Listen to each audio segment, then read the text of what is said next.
রাত্রে কতদিন আমি ফুটপাতের কোনো এক বারান্দায় ঘুমাইছি, পিজি হাসপাতালের বারান্দায় ঘুমাইছি, মানে বাসায় যাওয়ার আর সুযোগ পাইনি। বাংলা বর্ণমালায় ব্যঞ্জন বর্ণে প্রথম বর্ণটি হলো ক, আর এই ক দিয়ে প্রায় ২৭,০০০ শব্দের সমন্বয় বের করেছেন ৩টি বই। বলছিলাম লেখক ইসমনাকের কথা।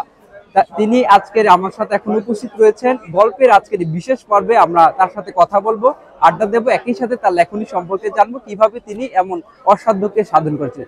চলুন তাহলে তার সাথে কথা বলা যাক।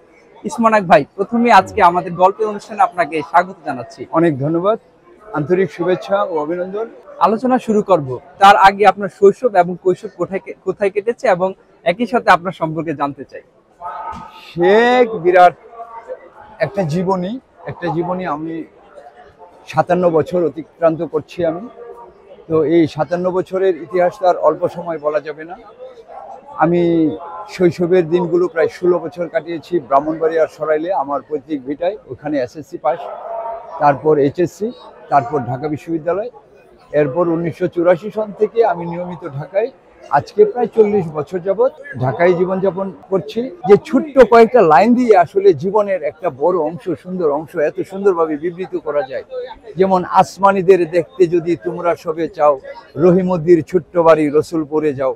এটা দিয়ে ছোট্ট কয়েকটা লাইন দিয়ে আসলে একটা জীবনের অনেক বড় কাহিনী বিবৃত করেছেন। আর তখন ভাবতাম যে এত চমৎকার ভাবে মানুষ লিখে কিভাবে, একটা জীবনের চিত্র এত সুন্দরভাবে ফুটিয়ে তুলেন কিভাবে। যে আপনি তো ব্যঞ্জন বর্ণ ক দিয়ে অনেকগুলো বই লিখে ফেলছেন, এই আইডিয়াটা আপনার আসলো কিভাবে? একটা সময় এসে দেখলাম যে বাংলা সাহিত্য আসলে বিশাল সাহিত্য ভাণ্ডার।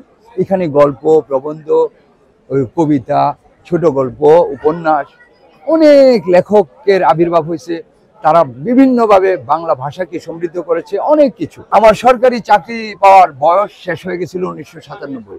তো এরপরে আমি খুব হতাশ হয়ে গেছিলাম সত্যিকার অর্থে, যে লেখাপড়া করলাম, জীবনে একটা ভালো চাকরি না পাইলে আসলে জীবনটা চলবে কিভাবে, সমাজ কিভাবে দেখবে, আসলে আমার জীবনটাই বা কিভাবে চলবে। তখন খুব হতাশ হয়ে গেছিল। গ্রিক সাহিত্যিকরা আরো অনেক বছর, কয়েকশো বছর আগে বাংলা সাহিত্যকে একটা ধারায় নিয়ে আসছে, একটা ভিন্ন ধারার রূপরেখা দিচ্ছেন। সেটা হলো টটোগ্রাম সাহিত্য, যেটা বাংলা সাহিত্যে টোটালি আমি পড়ি নাই, পাই নাই। পৃথিবীর কোনো সাহিত্যেই টটোগ্রাম সাহিত্য তেমন আমার চোখে পড়ে নাই। তখন ভাবলাম যে এই সাহিত্যটাই বোধহয় নতুন, এই সাহিত্যটা বাংলা ভাষায়, বাংলা সাহিত্যে তেমন রচিত হয় নাই। মানুষ আসলে জানেই না টটোগ্রাম সাহিত্যটা কি। তখন থেকে আমি এটা নিয়ে চর্চা শুরু করলাম, ভাবতে লাগলাম, চিন্তা করতে লাগলাম এবং পড়তে শুরু করলাম। তো অনেক পরে জানতে পারলাম যে একই বর্গীয় বর্ণ দিয়ে সাহিত্য রচনার নাম টটোগ্রাম।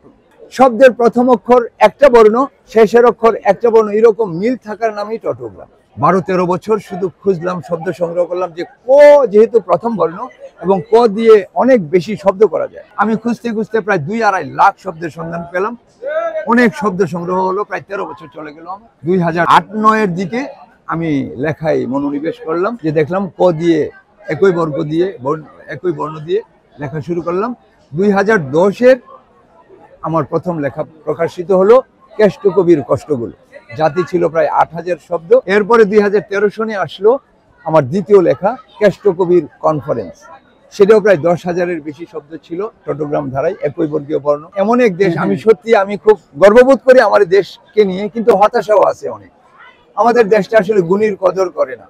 একটা ভালো মানসম্মত লেখা, মানসম্মত লেখক, মানসম্মত বইকে মানুষ কদর করে না তেমন। আমার একটা দুঃখ থেকে গেল যে আমি আজকে ২৫-২৬ বছর যাবৎ সাহিত্য সাধনা করে আসছি, আমার পাশে কেউ দাঁড়ায় নেই। মানে আর্থিক ব্যাপারটা আমার খুব অগোছালোই রয়ে গেল। ১৫ সনে আমার ১৬ সনে না ১৫ সনে বোধ হয় আমার তৃতীয় লেখা প্রজন্ম পাবলিকেশন আমার ৩টা বই একসাথে করে পাবলিশিং করলো। এই যে আপনি তো ক বর্ণ দিতে অনেকগুলো শব্দ বের করেছেন, আসলে এগুলো কোথা থেকে আপনি সংগ্রহ করেছেন? আসলে আমি সংগ্রহ করছি ১৩ বছর সময়, নিরলস পরিশ্রম করতে হয়েছে আমাকে, শব্দ সংগ্রহ করতে হয়েছে আমাকে। ক দিয়ে যা যা শব্দ আমি ১৩ বছরে অনেক জার্নাল পড়েছি, অনেক বই পড়েছি, ডিকশনারি পড়েছি। সারাদিন আমি খেতাম না, আমার দুপুরে খানা হয় নাই। বাসা সেই মিরপুরে, এখানেই পরে ছিলাম।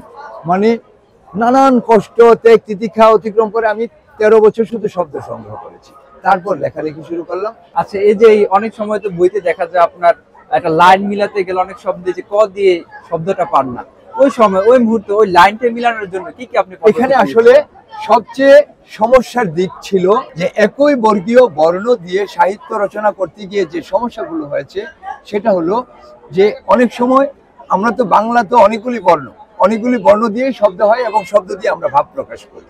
তো সেই ক্ষেত্রে এক বর্ণ হওয়ার কারণে অনেক গল্প, অনেক অবস্থার আমি বিবৃত করতে পারি নাই, অনেক কথা আমি বলতে পারি নাই, অনেক ভাব প্রকাশ করতে পারি নাই, যেটা অন্য শব্দ দিয়ে করতে হয়। অবস্থান ছিল, স্মরণীয় জায়গা ছিল, আমি যখন আমার দ্বিতীয় গল্প গ্রন্থ লিখি সেটা ছিল কেষ্ট কবির কনফারেন্স। ওখানের শেষ অধ্যায়টাই গল্পের মূল চরিত্র কেষ্ট মারা যাবে। তো মারা যাওয়ার যে শব্দ, এটা ক দিয়ে আমি কোনোভাবেই বিবৃত করতে পারিনি।